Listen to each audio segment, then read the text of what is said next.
Hello mga ka-road trip, isang mapagpalang araw na naman sa ating lahat. Heto, nagluluto na tayo ng adobo. Adobo mga ka-road trip, itong lulutuin natin. Pero hindi siya adobo na may toyo, adobo sa asin kung tawagin. Ito ang ating sariling version na pagluluto ng adobo. So, pork belly pala ito mga ka-road trip. So, unang-unang gagawin natin, ito nilagyan natin ng konting oil ng ating kawali. Then, igigisa na natin tong ingredients natin.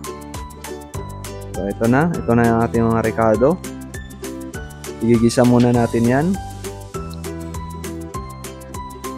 So, ito na po, luya po yan at saka bawang. Then, lalagay na rin yung ating sibuyas. So, hindi yan magpapahuli ang ating sibuyas. So, sasabay na rin siyang igisa. Yan lang po ang gagawin natin dyan. So, napaka-simple lang po ito mga ka-road trip. So, ito talaga dati pa sa province namin ginagawa to. Itong adobo pero hindi na ginagamitan ng toyo. Asin lang po yung pampalasa natin dyan. Ayan, haluin na lang natin para ma-mix ng maayos. Then lagyan natin ng powderized na paminta. Nilagyan din pala natin yan ng dahon ng laurel, yung regular rin na nilalagay sa adobo. So i-mix natin. So lagi pala natin na ginagawa na ito mga ka-road trip, itong pagluluto ng adobo na asin lang ang pampalasa. So ngayon papakita natin sa inyo kung paano ko niluluto.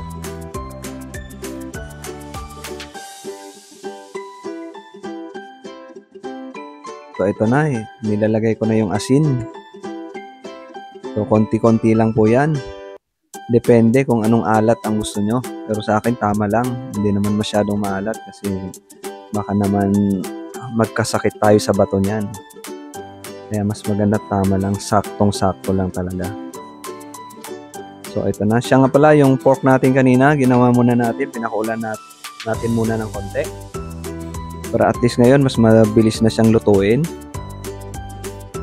Ayan po, lagyan natin ng konting water. Ito, depende po sa inyo kasi may nagluluto na ito, gusto nila talaga yung tuyong-tuyo adobong tuyo. So ito naman, nilagyan ko naman ng konting sabaw, ng konting ano lang,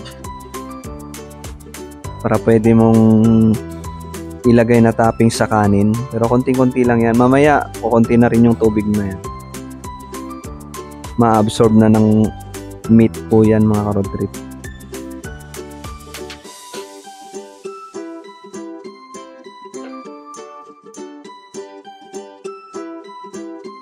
So ito na. Ang nilagay ko pala na ano dyan, na suka, yung pinakurat. Sukang pinakurat, kaya mas masarap po yan kaysa sa regular na suka.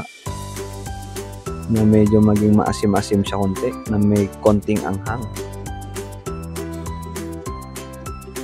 Okay, halo na natin. Ayan. Nagmi-mix na, then nabawasan na rin yung water.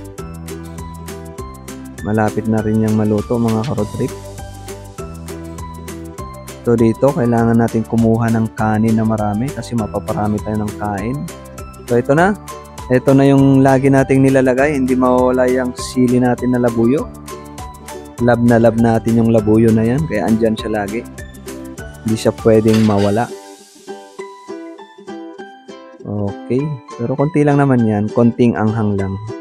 Hindi naman siya sobrang anghang. Ayan na ho. Yung sinasabi ko kanina, nawala na yung ano, natuyuan na rin siya. Ayan mga ka-road trip. Natuyo na. Sa akin talaga, mas okay sa akin yung may konting toppings na pwedeng itopping sa kanin. Hindi yung sobrang tuyo. So ito na ang ating adobo. Ito na yung ginawa natin. Kumuha na kayo ng kanin mga ka-road trip at mapaparami tayo ng kain. So maraming salamat at hanggang sa muli. Okay, sa mga iba naman dyan, mag-like naman kayo at mag-comment dyan.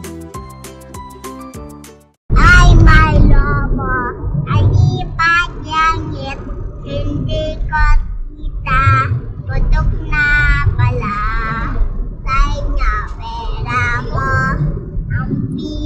lobo, pakain sana, pakain.